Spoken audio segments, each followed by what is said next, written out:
The owners of this country are the voters of this country. You're wrong about that, my friend. Aren't the owners of this country the voters in this country who elected George Bush? No, they're not. Listen, politics, these elections are a charade. It is a charade. Oh, okay. It is, they are meant to, well, I'll tell you, listen, just listen for a minute. Learn a little something. The elections and politicians are in place in order to give Americans the illusion that they have freedom of choice. You don't really have choice in this country. Does the government work for us or do we work for the government? What if Democrats and Republicans were two wings of the same bird of prey? Tonight, what if elections don't matter? What if elections were actually useful tools for social control? What if they just provided the populace with meaningless participation in a process that validates an establishment that never meaningfully changes? What if that establishment doesn't want and doesn't have the consent of the governed? What if the two-party system was actually a mechanism used to limit so-called public opinion?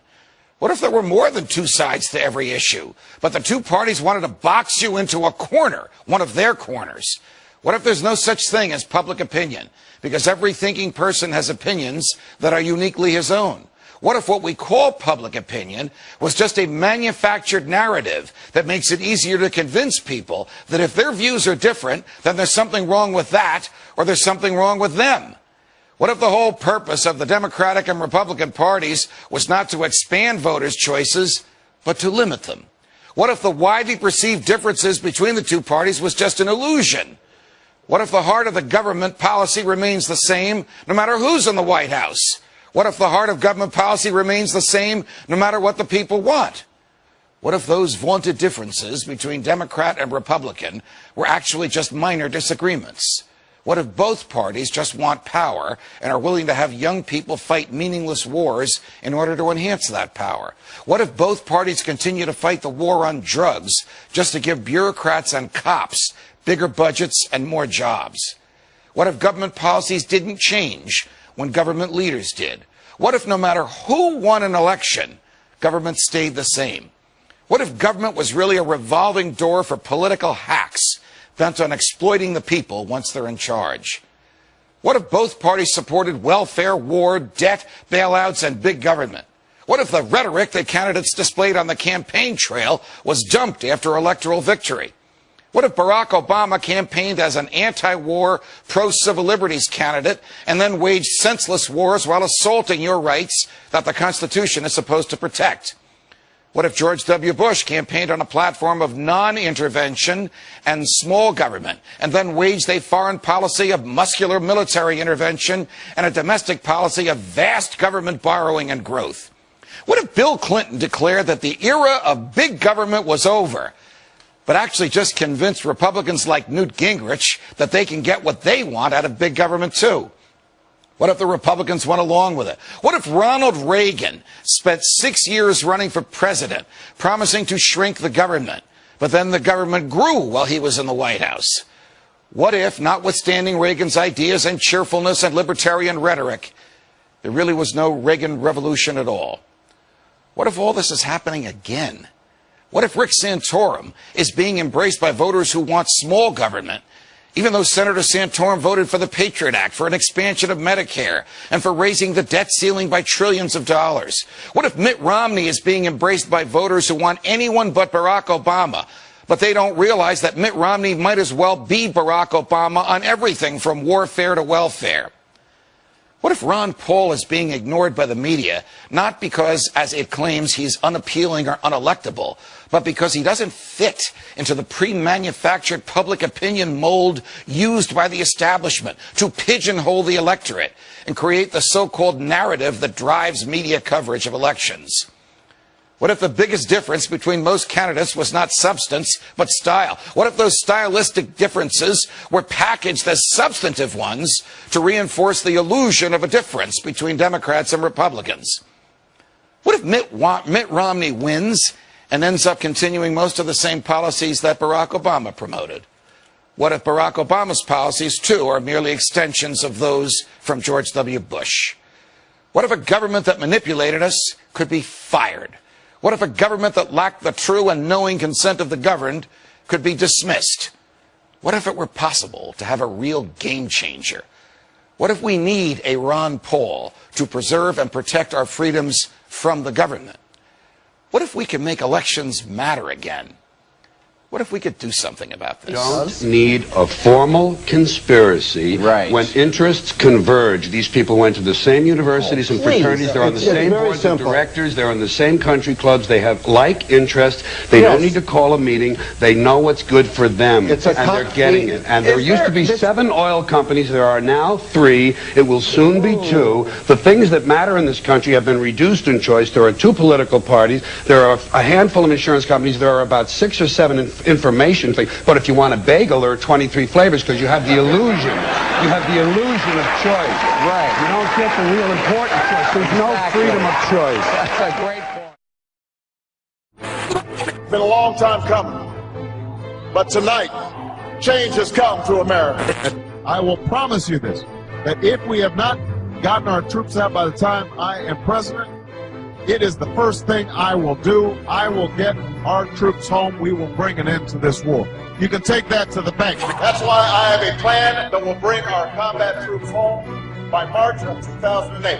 That's why I put forward a bill that would begin a phased redeployment and have all our troops out by March 31st of next year. Close down Guantanamo, restore habeas corpus. I intend to close Guantanamo, and I will follow through on that. No more illegal wiretapping of American citizens. No more national security letters to spy on citizens who are not suspected of a crime. No more ignoring the law when it is inconvenient. Well, I think at this point he's perfected the art of forgetting Barack Obama the candidate. The Secretary of Defense, Robert Gates, said again yesterday that the U.S. would be willing to extend the U.S. military presence in the country. It's a plan Obama has already approved. Several tens of thousands of U.S. troops indefinitely staying in Iraq, not withdrawal in Iraq, potentially doubling forces in Afghanistan. Well, it is now November of 2011. Guantanamo Bay continues to be open for business. President Obama today proposed something new.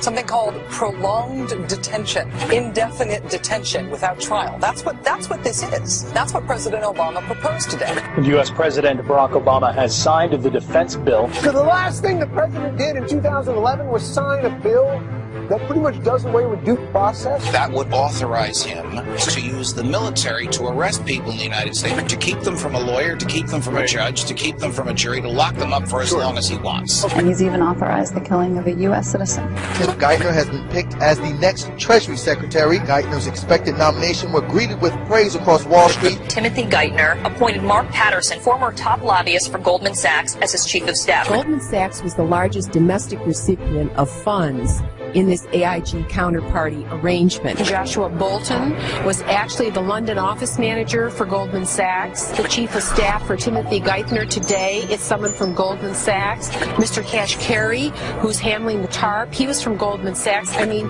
is there anybody that isn't from Goldman Sachs? Especially when you add to it that when it was all said and done, Goldman's chief competitor in the bond market, Lehman Brothers, had been vanquished, and Goldman now had a monopoly on all fixed income trading basically in the world, and was now the most profitable investment bank in the history of the world, and is now not subject to any further regulation than they were prior to the crisis. So it's good to be Goldman Sachs. Goldman Sachs, who today announced that they have never been more profitable. Goldman Sachs netting $13.4 billion in 2009, topping the firm's 2007 record. William Lynn, he was appointed to the #2 position at the Defense Department.